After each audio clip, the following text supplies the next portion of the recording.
दर 2 महिन्यांनी मी बारामती लोकसभा मतदारसंघातल्या सगळ्या प्रशासकीय इमारती आणि त्याच्या आतली ज्या योजना त्याचा रिव्ह्यू घेते. याचं कारण असं की रिव्ह्यू घेतल्यानंतर जेव्हा मी सेशनला जाते तेव्हा केंद्र सरकारच्या योजना आणि महाराष्ट्र सरकारच्या योजना याची अंमलबजावणी जी असते ती करण्यासाठी आम्हाला पॉलिसी लेवलला त्याची मदत होते. मंत्र्यांचा फॉलोअप असेल, केंद्र सरकारच्या योजनांची धोरणं असतील, त्याची परफेक्ट इम्प्लिमेंटेशन कसं होतं याचा रिव्ह्यू. अनेक प्रश्न जे आहेत ते सातत्यानं नागरिक या ठिकाणी मांडताना आपल्याला पाहायला मिळते. पाण्याचा प्रश्न असेल किंवा इतर विमानतळाला देखील इथले लोक जे आहेत ते विरोध करताय. कसं बघता साधारणतः 2016 तेव्हा आजच्या चर्चेमध्ये दाखल्यांचा प्रश्न आला. पुरंदर उपसा योजनेचे 2च पंप चालू आहेत, इरेग्युलरली चालू आहेत. तिसरा आणि चौथा पंप, जो चौथा स्टँडबायचा आहे आणि तिसरा पंप हा चालत नाही आहे, याचा रिव्ह्यू घेतला आणि त्याला पंप स्टेशनला आम्ही सगळ्यांनीच 3 दिवसापूर्वी व्हिजिट केली. माझ्या सोशल मीडियाच्या अकाउंट्सवर तुम्ही ती सगळी व्हिजिट पाहिलीही असेल. तर ती व्हिजिट आम्ही 3-4 दिवसापूर्वी केली होती. पाण्याची जी कालवा समितीची मीटिंग झाली होती त्याच्यातही पालकमंत्र्यांशी सविस्तर ह्याची चर्चा झालेली आहे. स्थानिक आमदारही त्या मीटिंगला होते, पालकमंत्री अर्थातच लीड करत होते ती मीटिंग आणि त्याच्यामध्ये पुरंदर उपसा योजनाच्या अडचणी, पंपच्या अडचणी ह्याच्यावर सविस्तर चर्चा झालेली आहे. आणि सरकार काय निर्णय घेते याची आम्ही वाट बघतो. काही पिण्याचं पाणी आणि जनावरांचा चारा टंचाई याच्यावर काही चर्चा झाली का? याच्यावर काय धोरण ठरवले? नाही, ते कालवा समितीने त्या दिवशी सगळ्या आमदारांच्या सगळे मुद्दे ऐकून घेतले आणि आता पुढच्या 8-1 दिवसात आमच्याकडे जेव्हा मिनिट्स येतील किंवा इरिगेशनची जेव्हा मीटिंग लागेल त्याच्यात सविस्तर सगळं कळतं. काही भाजपचे मंत्री जयकुमार गोरे यांनी महिला असले. एक मिनिट, स्थानिक मुद्दे सगळे झाले आहेत तर मग शिफ्ट करतो. हां, सध्या जर बघितलं तर मागच्या वर्षी भीषण दुष्काळाला पुरंदर तालुका सामोरा गेलेला आहे. आत्ताची जी आढावा बैठक झाली यामध्ये आता फक्त 1 महिना राहिलेला आहे, म्हणजे आता उन्हाळा तसं चालूच होणार आहे. तर त्या बाबतीत मग धरणांचा साठा किती आहे किंवा आपल्या जिल्ह्यामध्ये पहिला टँकर हा पुरंदरमध्ये सुरू झालेला आहे आणि ही चिंताजनक परिस्थिती आहे आमच्या सगळ्यांसाठीच. पण सरकारचे परवाच्या कालवा समितीच्या मीटिंगमध्ये आम्हाला सांगण्यात आलं की धरणांमध्ये पुरेसं असं पाणी आहे, असं सरकारने आम्हाला त्यांनी त्या दिवशी ग्वाही दिलेली आहे. त्यामुळे माझा विश्वास आहे की पाण्याचं नियोजन नीट झालं तर मला असं वाटत नाही आत्ता तरी की काही अडचण येईल. हा पहिला मुद्दा. आणि दुसरा मुद्दा की प्रशासनाने व्यवस्थित पाणी वाटप करावं अशी मागणी सगळ्याच आमदारांनी त्या दिवशी केलेली आहे. तरी चाऱ्याचा जर प्रश्न आपण जर पाहिला की आता दुष्काळी परिस्थितीत चाऱ्याचा प्रश्न हा गंभीर होतो. गेल्या वर्षी जर पाहिलं तर शासनाच्या वतीने पुरंदर तालुक्यात एकही छावणी कुठं चालू झालेली नाही. वास्तविक हे शासनाने करायला पाहिजे होतं आणि तीच परिस्थिती ह्या वर्षी पण ओढवणार आहे. मग अशा परिस्थितीत आत्तापासूनच शासनाच्याकडं तुम्ही पाठपुरावा कसा करणार की तालुक्यामध्ये पुरंदर असो किंवा जिल्ह्यामध्ये अनेक ठिकाणी छावण्या होणं फार गरजेचं आहे. बारामती लोकसभा मतदारसंघाचा जम्बो रिव्ह्यू मी कलेक्टरांबरोबरही केलेला आहे आणि आता प्रत्येक तालुक्यात जाऊन केलेला आहे. आज तरी पाण्याची परिस्थिती सेफ आहे असं म्हणता येईल आत्ता मार्चमध्ये. त्याच्यामुळे आत्ता त्यांच्या माहितीप्रमाणे जी माहिती सरकारने मला दिली आहे त्याच्या माहितीप्रमाणे पावसापर्यंत काही अडचण येणार नाही असं त्यांना आत्ता तरी वाटते. कालवा समितीच्या मीटिंगमध्येही पालकमंत्र्यांकडून तेच आम्हाला सांगण्यात आलं. त्याच्यामुळे 1 महिन्यानंतर म्हणजे मार्च एक साधारण एप्रिलच्या पहिल्या आठवड्यात पुन्हा एकदा कलेक्टरांकडे आम्ही भेटणार आहे. कलेक्टर स्वतः त्याचा रिव्ह्यू घेत आहेत आणि मागच्या वर्षी जे झालं ते पुन्हा होऊ नये याच्यासाठी आम्ही स्वतः सगळे फॉलोअप करतो. पुरंदर उपसा आणि जनाई संदर्भातला आता विषय निघला होता. तर जनाईच्या लाभ क्षेत्रात पुरंदरमधली जी गावं आहेत 4 राजुरी, CBC, नायगाव वगैरे, त्या शेतकऱ्यांनी आमची गावं पुरंदर उपसामध्ये घ्यावीत म्हणून त्यांचं मंत्रालय स्तरावरती आता पत्रवी जलसंपदा आहे. मात्र आता नव्याने जनाईच्याच ह्याच्यामध्ये बंद पाईपलाईनचंही केलेलं आहे. म्हणजे शेतकऱ्यांची मागणी एक आणि प्रतिशत वेगळं होतं. त्याबाबत परवा ते कालवा समितीमध्येही त्याची बैठक झाली. पालकमंत्री म्हणाले ते रिव्ह्यू करून इरिगेशन डिपार्टमेंट सांगून एक 10-15 दिवसात आम्हाला त्याचं उत्तर मिळेल. दुसरा एक पालकमंत्री विषय असा होता की आता सध्या रब्बीची वाटपं संपत आलेली आहे. मात्र आता सध्या नवीन एक असं अडचण झालेली आहे शेतकऱ्यांना की आपल्या पुरंदरमध्ये बी आणि सगळ्या मतदारसंघात की महसूल डिपार्टमेंटनी जी कर्ज वाटपासाठी इक्रार नोंदी होत्या, इक्रार नोंदी तराट्यापूंजी त्यांना येत होत्या, लगेच त्वरित मिळत होते. पण आता महसूल डिपार्टमेंटने असं केलं की त्याचा कच्चा फेरफार करायचा आणि त्याच्या आधारावरती वाटप करा. मात्र बँका म्हणतात की कच्चा फेरफार जर 15 दिवसात काही बदल झाले तर आम्ही वाटप करून अडचण येते. त्यामुळे शेतकऱ्यांची वाटप रखडलीत अनेक ठिकाणची अशी परिस्थिती. त्याबाबत काही महसूल किंवा नाही, मी माहिती काढते तुम्ही जो प्रश्न मांडलाय तसा. तो माझ्याकडे कोणी आलेला नाही आहे. पण ग्राउंडवर जर अडचण असेल तर मी स्थानिक आमदारांशीही चर्चा करीन. सेशनही चाललेलं आहे. त्याच्यामुळे मी राष्ट्रवादी काँग्रेसचे आणि महाविकास आघाडीचे जे काही आमचे सहकारी आहेत त्यांना महसूल मंत्र्यांची भेट घ्यायला सांगितलं. काही नोकरभरतीचा एक प्रश्न असा आहे की शासनाच्या वतीने महसूल विभाग असू द्या, तुमचे इतर आरोग्य विभाग असू द्या, अजिबात कुठल्याही प्रकारची नोकरभरती नाही आहे. मी ज्या गावातून येतो ते खळद गाव आहे. त्या खळद गावामध्ये गेले ते 2 ते 3 वर्षापासून एकही आरोग्य सेवक नाही किंवा कुठलाच कर्मचारी नाही. अगदी तात्पुरती व्यवस्था त्या ठिकाणी केली जाते. आणि पाठीमागच्या महिन्यामध्ये एक महिला फक्त एका महिलेला नियुक्तीपत्र देण्यात आलं. एक महिला संपूर्ण आरोग्य केंद्र 5 गावचं तर काय चालू शकत नाही. मग ती नोकर भरतीच्या बाबतीत आपलं काय आहे त्या ठिकाणी पाठपुरावा तुमचं कसा म्हणणं राहील? अगदी बरोबर आहे. एका गावाला म्हणजे तलाठी पण 5-5 गावाला एक आहे. योगायोग आहे की तुम्ही मला हाच प्रश्न आज विचारताय. कारण इथे मी जेव्हा आज शिरतच होते तेव्हा एक युवक भेटला होता मला पुरंदरचाच. आणि तो मला सांगत होता की पुणा म्युन्सिपल कॉर्पोरेशनने ते पुण्याला अभ्यास करतात मुलं, पण ती पैसे भरलेत मुलांनी पण परीक्षाच घेत नाहीत. ते मी जेव्हा कमिशनरशी आत्ता बोलले, कमिशनर मला म्हणाले 113 जागा आहेत आणि 27,000 मुलांनी नोकरी. Please remember the number. 113 जागांसाठी 27,000 मुलांचं ॲप्लिकेशन. इमॅजिन करा. आणि तुम्ही म्हणताय हे अगदी बरोबर आहे. आणि त्यांनी मला सांगितलं की आमचं सगळी फाईल ही पेंडिंग आहे मुंबईला. तर मी त्यांना विचारलं की का प्रॉब्लेम, म्हणजे GADमध्ये अडकली आहे का? ते म्हणले नाही, GADमध्ये नाही, UD2ला अडकलेली आहे. तर मी त्यांना विनंती केली की तुम्ही मला माहिती द्या. मी GAD आपलं UD2शी बोलते. UD2च्या सेक्रेटरीशी मी आता बोलणार आहे ही माझी मीटिंग झाल्यानंतर, की 113 जागा जर आहेत, एवढे लोक आहेत, पैसे भरून घेतलेत सरकारने, परीक्षा का होत नाही? इलॉजिकल आहे ना. तशीच GADकडे तुम्ही म्हणताय ती मागणी मी GADकडे पण करेन. कारण काय जागा रिक्त आहेत, बजेटमध्ये त्यांचा पुरवठा झालेला आहे, पण फक्त परीक्षा होत नाही आहेत वेळेवर, म्हणून हे डिले होतं. Absolutely valid point. अगदी बरोबर होत नाहीत ना. पण नाही, आता मागे करायला लागेल आणि नाही केलं तर आता आंदोलन कर. या सरकारमध्ये आंदोलन केल्याशिवाय काय मिळतच नाही. मॅडम, महसूलप्रमाणेच ग्रामपंचायतीने एक सध्याचे सर्वत्रच प्रश्न भेडसावतो. पुरंदर तालुक्यात अनेक ठिकाणचा प्रश्न असावे की त्यांनी ग्रामपंचायतीला कामकाज पाहण्यासाठी एक सॉफ्टवेअर डेव्हलप केलं. तर शासनाच्या ग्रामविकास विभागाने कंपन्यांना काम दिलं. त्या कंपन्या मागल्या 9 महिन्यापासून बंद आहेत. काही मला जर याच्यावर काही नोट दिली तर मी सगळ्या स्थानिक आमदारांना ह्याचा फॉलोअप करायला लागेल. ग्रामपंचायतींना अडचण अशी झाली की ती सॉफ्टवेअर बंद असताना देखील ग्रामपंचायतीला डिपार्टमेंटची पैसे मागणी होती त्याची. मी CO जिल्हा परिषदशी बोलते लगेच. प्रेस झाली की लगेच CO जिल्हा परिषदला तुमच्या समोरच फोन करते.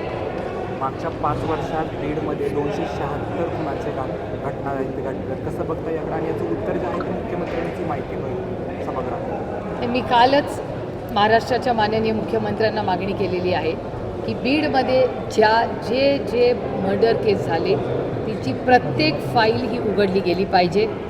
संतोष भाऊ असेल किंवा महादेव मुंडेंचा खून असेल, असे कुठलेही खून जे बीड जिल्ह्यात झालेले आहेत, प्रत्येकाची वेगळी फाईल झाली पाहिजे. आणि ह्या सगळ्यासाठी एक SIT नेमली गेली पाहिजे. आणि त्या SITमध्ये जो काही नंबर असेल तो प्रत्येकाची इंडिव्हिज्युअल फाईल करून इंडिव्हिज्युअल इन्क्वायरी झाली पाहिजे. काही सातत्याने काल धनंजय मुंडेंचा राजीनामा आला, पण सातत्याने मीडियामधून अशा पद्धतीच्या बातम्या येत आहेत की धनंजय मुंडे सांगत आहेत की मी नैतिकतेला नाही तर मी आरोग्याच्या प्रकृतीच्या समस्येवरून मी राजीनामा दिला आहे. या सगळ्याकडे कसं पाहतो? नाही, त्याचा मी कालच जाहीर निषेध केला. ते दुर्दैव आहे की ज्या पक्षाचा नेता आणि दोन्ही नेते, म्हणजे धनंजय मुंडे ज्या पक्षामध्ये त्यातले 2 नेते, मग म्हणजे पुण्याचे पालकमंत्री असू दे किंवा भुजबळ साहेब असू दे, दोघांनी नैतिकता शब्द वापरला आहे. पण धनंजय मुंडेंनी नैतिकतेचा न पण नाही वापरला आहे, जे मी कालही प्रेसमध्ये बोललेले. आणि त्याच्यातून आमच्या तब्येतीमुळे का काय त्यांनी कारण सांगितलं. मला गंमत अशी वाटते की जेव्हा ज्याला तुम्ही नेतृत्व मानता त्या नेता जे म्हणताय त्याच्यापेक्षा तुम्ही वेगळं काय बोलताय. म्हणजे ह्यांचं काय नक्की त्यांच्या पक्षात त्यांचं चाललं आहे त्यांचं त्यांनाच माहिती. हा पहिला आणि दुसरी गोष्ट, सुरेश धस आणि मी अनेक वर्ष एकत्र काम केले. जरी विरोधात असलो आम्ही एकामेकाच्या, तर आमची राजकीय मतभेद, पण ह्या संतोष भाऊच्या केसमध्ये आम्ही माणुसकीच्या नात्याने सगळे एका. आणि त्यांचा एक सुरेश धसांचं स्टेटमेंट मी तुमच्याच चॅनलवर पाहिलं होतं की नैतिकतेची आणि धनंजय मुंडेंची कधी भेटच नाही झाली. हे आता खरं दिसतंय ना. हे दुर्दैव आहे, मला हे बोलावं लागतं. म्हणजे इट्स शेमफुल. की धनंजय मुंडे ज्या पद्धतीने वागतायत गेले काही महिने, आणि काल तर तुमच्याच एका चॅनलनी, मला आठवत नाही कुठल्या चॅनलनी, एका चॅनलनी असं दाखवलं, काल तो व्हिडिओ आहे माझ्याकडे, की काल राजीनामा झाल्यानंतर वाल्मिक कराडचे PA हे धनंजय मुंडेंना भेटायला गेले होते. शॉकिंग, म्हणजे यांचं संपतच नाही. आणि ह्याच्यातून क्लिअर कट होतं ना की यांचं नातं किती डीप आणि कमिटेड आहे. त्यांचे सगळे सातबारे पण एकत्र आहेत, कंपन्या एकत्र आहेत, त्यांचे हे सगळे बाकीचे पराक्रम पण एकत्रच आहेत. ते दुर्दैव आहे. आणि म्हणूनच आमची सगळ्यांची कालपासून मागणी आहे की त्यांना कॉन्स्पिरेटर करा या सगळ्यामध्ये, कारण का आर्थिक व्यवहार आहेत, कॉन्व्हर्सेशन्स आहेत. आणि काल तुमच्याच मीडियामध्ये राहिलं ना, सुदर्शन घुले टू वाल्मिक कराड टू धनंजय मुंडे, या सगळ्यांचे ते अर्ध्या तासात एकामेकाला सगळ्यांचेच कॉल झालेले आहेत. त्याच्यामुळे, आणि हे मी एकटी म्हणत नाही आहे विरोधक म्हणून, चला मी विरोधक म्हणून तुम्ही म्हणाल की हे विरोधातच बोलतात, पण सुरेश दस तर विरोधक नाही, अंजित दमानिया तर त्यांच्या विरोधात नाही, त्या मुंदडाताई तर त्यांच्या विरोधक नाही. किती नावं घेऊ तुम्हाला सध्या, सगळे एकच गोष्टी, एका सुरातच मागणी चालली आहे सगळ्यांची. काही देवेंद्र फडणवीस यांच्या धमकीनंतरच खऱ्या अर्थाने त्यांनी राजीनामा दिलेला आहे. एकंदरीत नंतर कारवाई करावी लागेल असं देखील सांगितलं. त्यानंतर धनंजय मुंडेचा पुढचा राजीनामा लागला. रामकृष्ण हरी हे सगळं तिकडे विचारायचं, मला हे माहिती. अजित पवार सब गटाचे ज्येष्ठ नेते येतात, हसन मुश्रीफ त्यांनी आता राजीनामा दिला आहे पालकमंत्रीपदाचा वाशिम जिल्ह्याचा. सगळे प्रश्न तिकडे विचारा बाबा, मी कशी याची उत्तरं देणार. त्यांनी असं कारण सांगितलं की 800 किलोमीटरचा प्रवास करताना कुठेतरी कोल्हापूर मुंबई कामात व्यस्त असताना हा प्रवास शक्य होत नाही, त्यामुळे राजीनामा दिला असं. मला आश्चर्य एकाच गोष्टीचं वाटतं की देशाचे प्रधानमंत्री त्यांना हे नेता मानतात ना, त्यांच्याच नेतृत्वाखाली त्यांचं सरकार चालू आहे. ते माननीय प्रधानमंत्री असं म्हणतात की आम्ही प्रधान सेवक आहोत, आम्ही सेवा करण्यासाठी आहोत. प्रधानमंत्री सेवा म्हणतात, मग त्यांच्या विचाराच्याच सरकारमध्ये त्यांच्याच मित्र पक्षातले लोक आज म्हणतात की 800 किलोमीटर लॉंग आहे, पेट्रोल सरकारचं, डिझेल सरकारचं, विमानाने गेले तर विमानाचं बिल सरकारचं, म्हणजे ना ड्रायव्हरचा खर्च, ना गाडीचा खर्च, ना विमानाचा खर्च, ना ट्रेनचा खर्च, सगळं मोफतच आहे ना. तुम्ही सगळे टॅक्स भरता, त्याच्यातूनच त्यांची सोय होते 800 किलोमीटर जायची. आता ही जर सेवा असेल तर मग 800 काय आणि 8000 काय, कोणी मायने नाही राखत. नुकतंच पंकजा मुंडे यांचा पुण्यात दौरा झाला, त्यावेळी प्रसारमाध्यमांनी ज्यावेळी त्यांना प्रश्न विचारले मस्त जोक संदर्भात, तर त्या म्हटल्या की मी पुण्यात आहे, बीडचे प्रश्न विचारू नका. त्यावरती त्यांच्याच पक्षाचे, जसं तुम्ही आता उल्लेख केला, सुरेश धस हे पण म्हणाले की त्यांना पर्यावरण मंत्रालय दिलेलं आहे, महाराष्ट्र देश आणि जगाच्या पर्यावरणाबद्दल विचारा. एकंदरीत एक लोकप्रतिनिधी ज्यांच्या भागामध्ये एवढ्या निर्गुणपणे एका व्यक्तीची, एका नागरिकाची हत्या झाली, आणि त्या असं बोलतात, याच्या बाबतीत काय म्हणतात? मला वाटतं काल त्या बरंच बोललेले आहेत या विषयाबद्दल, त्याच्यामुळे आधी काय बोलले ते मी ऐकलेलं नाही, तुम्ही म्हणताय ते स्टेटमेंट, पण काल मी त्यांचं स्टेटमेंट TV वर पाहिलं, त्याच्यात त्या सविस्तर बोललेल्या आहेत. आणि काल त्यांनी तर त्या कुटुंबाची माफी पण मागितली, जे मी तुमच्या चॅनलवर पाहिलं. त्याच्यामुळे आधी काय बोलले ते मला माहिती नाही, पण काल अतिशय सुसंस्कृतपणे त्यांनी एक स्टेटमेंट दिलं आहे, त्या कुटुंबाची माफी मागितली. हा त्यांचा मनाचा मोठेपणा आहे. एक माणूस म्हणतोय की माझा काही संबंधच नाही आणि मी तर आजारपणा म्हणते. हे दुर्दैव आहे की इतकं असंवेदनशील, ज्या महाराष्ट्राने तुम्हाला नेता मानलं, तुम्हाला एवढी मोठी संधी दिली, एक वेगळी ओळख दिली राज्यात नाही देशामध्ये, ती जेव्हा तुम्ही अशा गोष्टी बोलता आणि इतकं असंवेदनशीलपणे वागता, हे खरंच म्हणजे कितीही त्याचं खंडन केलं तरी कमी आणि अस्वस्थ करणार आहे. की आज खरंच आपल्या महाराष्ट्रामध्ये असं नेतृत्व आहे, हे धक्कादायक. काही वाल्मिक कराडच्या मोबाईल फोनमधला डाटा हा आता पोलिसांनी रिकवर केलेला आहे, आणि त्या डाट्यातून आणखी काय उघड होईल असं तुम्हाला वाटतं? आता बघूया ना, आता काय राहिले, खंडणी झाली आहे, खून झाला आहे, कौटुंबिक हिंसाचार झाला आहे, त्याच्यानंतर शेतकऱ्यांची फसवणूक झाली आहे. कुठला गुन्हा राहिला आहे का आता बघा तुम्हीच हिशोब करून.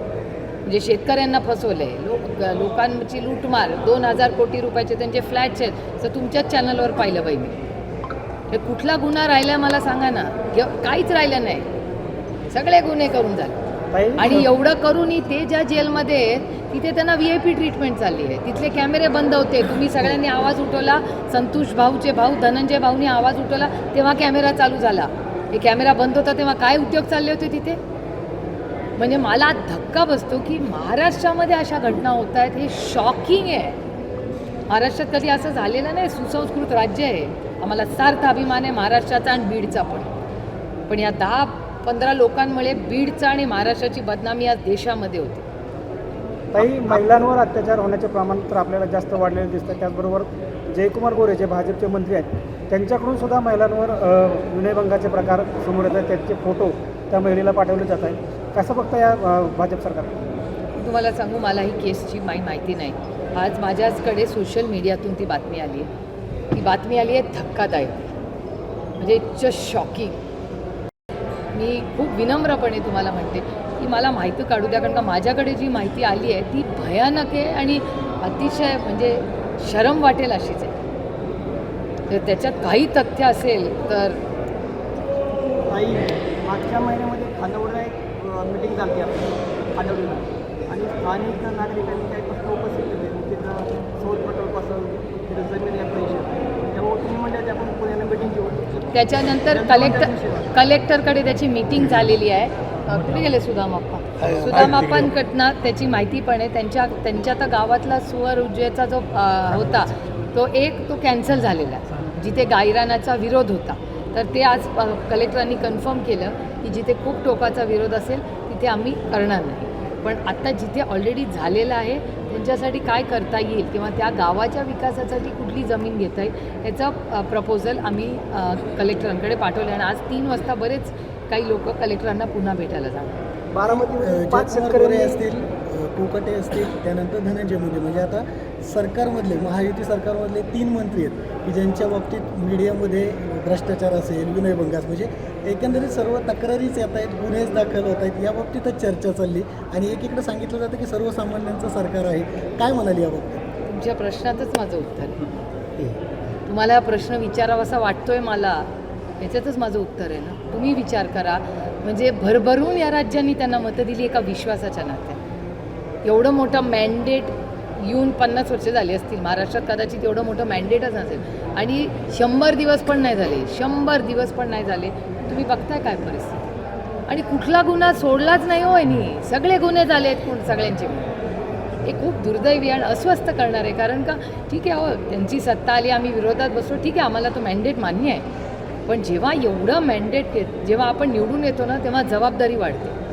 एवढी मोठी जबाबदारी असताना ज्या पद्धतीने 84 दिवस लागले, तुम्हाला माहिती आहे कालचा राजीनामा व्हायला. कालचे परवाचे फोटो आले.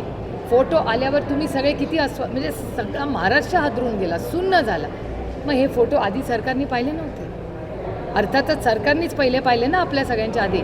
मग जर सरकारने हे फोटो पाहिले होते मग सरकारने ॲक्शन आधी का नाही घेतली? आणि हे व्हिडिओमधले फोटो आहेत, हे नुसते फोटो नाही आहेत, हा व्हिडिओ आहे.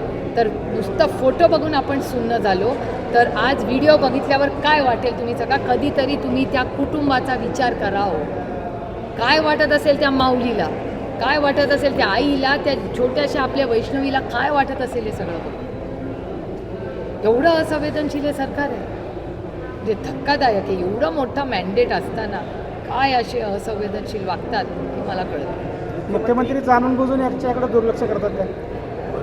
काल तर मुख्यमंत्री येऊन मुख्यमंत्र्यांनीच अनाऊन्स केलं ना सगळं, की म्हणजे काल तरी असं वाटत होतं की मुख्यमंत्र्यांनी काल चार्ज घेतला आहे या सगळ्या गोष्टींचा. त्यामुळे मुख्यमंत्र्यांकडून तुम्हाला जशा अपेक्षा आहेत त्याच्या माझ्याही अपेक्षा आहेत ना. जरी आमचे राजकीय मतभेद असली तरी राज्याचे मुख्यमंत्री येते, एक महिला म्हणून, एक लोकप्रतिनिधी म्हणून, एक नागरिक म्हणून माझीही त्यांच्याकडून अपेक्षा आहे. विरोधी पक्ष म्हणून महाविकास आघाडी याच्यामध्ये स्वागत आहे असं उद्धव ठाकरे म्हणाले. काय मुख्यमंत्री पारदर्शी कारभार करत असेल तर त्यांचं स्वागत आहे, परंतु पारदर्शक कारभार करताना त्यांचं कोणी हात बांधते का असं उद्धव नाही. ठाकरे मी काल आणि परवा मी रोज हे बोलते की OSD आणि PLला एक नियम आणि मंत्र्यांना एक नियम एकच. जर पारदर्शक कारभार करणार असतील तर आम्ही त्याचं मनापासून स्वागत करू. मी जाऊन त्यांचा सत्कार करीन, काहीच प्रॉब्लेम नाही. चांगल्या अच्छे को अच्छा बोलण्याचे. मी पार्लमेंटमध्ये पण जेव्हा विरोधी म्हणजे आमचे सत्तेमधले लोक जेव्हा बारामती लोकसभा मतदारसंघातली कामं करतात, मी on floor of the house thank you म्हणजे आभार मानते, कारण का ते आपल्या लोकांसाठी मदत करतात. तर अशा परिस्थितीत जर चांगलं काम एखादा मंत्री करत असेल तर त्याचं कौतुक एक सशक्त लोकशाहीमध्ये करण्याला काहीच गैर वाटत नाही मला. पण त्याचबरोबर OSD ठेवताना, PA ठेवताना काय शब्द माननीय मुख्यमंत्र्यांनी वापरला? फिक्सर. मला वाटतं जर फिक्सर नावाने जर तुम्ही OSD आणि PA ला अडचण येते, तर इथे तर खून, कौटुंबिक हिंसाचार, भ्रष्टाचार काय राहिलं मला सांगा ना आरोप. आणि आजचं जे तुम्ही पाठवलं आहे ते माझ्याकडे आलं आहे, मी एक महिला आहे म्हणून तुम्ही म्हणजे समजून घ्यावं माझी परिस्थिती. पण ते जे गोऱ्यांचं आलेलं आहे त्याची मी माहिती जरूर काढीन, पण जे आहे जर खरं असेल तर ते खूपच एम्बॅरेसिंग. मला ऑकवर्ड होत आहे तुमच्याशी बोलताना. पवारसाहेबांनी पण भेट घेतली संतोष देशमुखांच्या कुटुंबाची, तुम्ही पण गेलता, वेगवेगळे लोकप्रतिनिधी गेलेत महाराष्ट्रातून. आदरणीय पवारसाहेब पहिले होते तिकडे जाऊन. सर्वांनी भेट घेतली, पण धनंजय मुंडे, पंकजा मुंडे यांच्यापैकी कोणी त्या कुटुंबाकडे गेलंय का? त्यांनी स्थानिक असून ती मला तरी माहिती नाही. हा प्रश्न तुम्ही त्यांना विचारा. तुम्हाला काय वाटतं याबद्दल? मला ते म्हणजे काय बोलणार जाणीवपूर्वक मी? हे दुर्लक्ष केलं जातं. जाणीवपूर्वक नाही. आता प्रत्येकाने स्वतःची नैतिकता ही प्रत्येकाची असते, त्यामुळे त्यांनी निर्णय घ्यायचा. म्हणजे तुमच्या सगळ्या प्रश्नातून असं दिसतंय कालही ते राजीनामा द्यायला तयारच नव्हते देवेंद्रजींनी. जर आणि तुम्ही बघा देवेंद्रजी देवगिरीला गेले, देवगिरीला जाऊन त्यांची समजूत काढली आणि मग ते तयार झाले असं TV म्हणते. मी म्हणत नाही का, मला कसं माहिती असेल की तुम्ही जे TV आणि वर्तमानपत्र रिपोर्टिंग करता तुमच्यावर माझा विश्वास आहे, त्याच्यामुळे मी तुमच्यावर विश्वास ठेवून हे बोलते. म्हणजे तुम्ही माझा बाईट दाखवताना पुरा दाखवा. मी काय म्हणते वर्तमानपत्राचं की माननीय मुख्यमंत्री उपमुख्यमंत्र्यांच्या घरी गेले, त्यांनी मनधरणी काढली की बाबा रे आता जास्त झालंय, असं तुमच्या चॅनलवर आहे, मी म्हणत नाही आहे. अति झालंय, आता आवरा, राजीनामा द्या. किती असंवेदनशीलता. आणि मुख्यमंत्र्यांनी तर आधीच घ्यायला पाहिजे होता राजीनामा. मला विचार देर आहे, दुरुस्त आहे. या संदर्भात विरोधी पक्ष सक्षमपणे काम करत नाही असं त्याचा अर्थ होतो का? सक्षमपणे म्हणून तर झालं ना. आम्ही एक एवढे महिने लागले त्याला. कारण का सुरेश दस जर सोडले तुम्ही आणि सुरेश दर किंवा संदीप क्षीरसागर अगदी थोडकी प्रमाणात, तर विरोधी पक्ष म्हणून त्या मुद्द्यामध्ये एवढं कन्फर्म दिसत मी नाही. तर रोजच बोलते त्याच्यावर, मी तुम्ही जाऊन बोलता पण की आले. खासदार? पण आता कोणी केला त्याला काय फरक पडतो, तो बाम का पेड मत घेणो. पण हे सरकार किती असंवेदनशील आहे बघा. आम्ही पुरावे दिले तरी त्यांनी कुठे गेलं. आणि एवढं करून धनंजय मुंडे काय म्हणले की मी राजीनामा दिला कारण माझी तब्येत बरी नाही. ते म्हणले कधी याच्याबद्दल काही एक शब्द काढलाय? हार्वेस्टरचा घोटाळा झाला, त्यांची इन्क्वायरी लागली आता केंद्र सरकारकडून पीक विम्याची. विरोधी पक्षाने आक्रमक झालं पाहिजे. अजून काय आक्रमक व्हायचं? सुरेश दसच्या अजून आम्ही राज्याला विरोधी पक्ष नेता कधी मिळणार? तुम्ही जर आम्हाला मोठ्या नंबरने दिलं असतं तर अजून आतापर्यंत झाला पण असतं. नाही ह्याच्या बाबतीत नाही. अबू आझमींचं निलंबन करण्यात गठबंधनचं सरकार येऊ शकतं. मग महाविकास आघाडी तिन्ही पक्ष मिळून विरोधी पक्ष नेता काय होऊ शकत? आम्ही मागणी केली आहे ना काल मिटिंग. झालाच पाहिजे ना. हे झालाच सरकार येताना तीन पक्ष चालतात. मग हीच तर मागणी आम्ही या सरकारकडे करतोय. हीच तर मागणी आमची चालली आहे सरकारकडे की आम्हाला द्या संख्येवर. हीच तर मागणी आम्ही करतोय. तर तुम्ही हार्वेस्टरचा मुद्दा आता उपस्थित केला. आपल्या बी मतदारसंघातले 5 शेतकऱ्यांची 40 लाखाची माझे फसवणूक आहेत झाली. ना. हां. पण त्या शेतकऱ्यांच्या वतीने आपण कोर्टामध्ये काय दाखल केले का की त्यांची हो, कोर्टात केस चालू आहे ना. कोर्टात केस चालू आहे. आणि ह्या राज्यातले आपलं देशाचे कृषी मंत्री मी पार्लमेंटमध्ये बोललेले, हार्वेस्टरबद्दल बोलले आणि पीक विम्याबद्दल बोलले. मला शिवराज सिंग चव्हाण साहेबांनी शब्द on the floor of the house दिला आहे की मी ह्याची इन्क्वायरी लावणार. मी पाहिजे तुम्हाला त्याचा व्हिडिओ पाठवते. कर्जमाफी संदर्भात आपण बोललो होतो. कर्जमाफी ती नाही, याची इन्क्वायरी, हार्वेस्टरची इन्क्वायरी, त्याच्यानंतर पीक विम्याची 5,000 कोटी रुपयाचा जो गोळा झाला त्याची इन्क्वायरी. आता तो बी 1 रुपयातला रद्द करायचा संसदेतला विषय चाललाय की आता तो 1 रुपयातला रद्द करून 100 रुपयात करायचा पीक विम्याचा विषय निघाला म्हणून त्या संदर्भात संसदेमध्ये आपण हा केंद्राचा हो, विषय. आता मी माझ्या बजेटच्या भाषणात बोलले ना. बजेटच्या भाषणात पण मी बोलले. सगळं ऑन रेकॉर्ड आहे. आणि पार्लमेंटमध्ये बस इथे तिथे नाही, पार्लमेंटमध्ये फ्लोअर ऑफ द हाऊसवर बोलले मी. आता सोसायटीने एक शेक चालू केलेले आहेत अनेक थकबाकींचा. आता मार्च अखेर आलेली कर्जमाफी संदर्भात सर्वच पक्ष बोलल्यामुळे शेतकरी त्या का अपेक्षेने पाहतात. मात्र अद्याप त्याविषयी काहीच नाही. बँका वसुलीसाठी मिटिंग वगैरे घेतात. आपण विरोधी पक्ष म्हणून त्याबाबत इलेक्शनच्या विरोधी पक्षच आज बोलतोय ना. आम्ही रोजच बोलतोय. आम्ही रोज आंदोलनं करतोय, रोज बोलतोय. एक दिवसाचा नाही, एवढं मोठं मॅन्डेट असून 100 दिवस पण नाही झाले आणि आम्ही किती आंदोलनं केली आहेत बघा. सोयाबीनचा प्रॉब्लेम आहे, कपासाचा प्रॉब्लेम आहे, दुधाचा प्रॉब्लेम आहे, साखरेचा कुठे प्रॉब्लेम नाही आहे मला सांगा. सरसकट कर्जमाफी हा शब्द दिला होता की नाही देवेंद्रजींनी? झाली का? अर्थमंत्री म्हणतात की तेव्हा त्या विषयावरती पोलीस झालेलं नाही, अर्थमंत्री बोलतात ना बरोबर. आता तुम्ही जेव्हा जेव्हा जे मंत्री तुम्हाला भेटतील तेव्हा तुम्ही त्यांना हे प्रश्न विचारा. माणिकराव कोकाटेंचं मंत्रीपद जाणार अशी चर्चा होती, त्यावरती आज सुनावणी होती देखील, परंतु नाशिक सत्र न्यायालयानं त्यांच्या स्थगिती लावलेली आहे. कसं बघताय? स्थगिती म्हणजे स्थगिती दिली. तो आज निर्णय होणार होता कोर्टामध्ये, अपील आज केलं झाला, तर मग परत निर्णय कधी होणार? स्थगिती दिली शिक्षेला तरी. आज सुनावणी. शिक्षेला स्थगिती दिली काय बेसिसवर?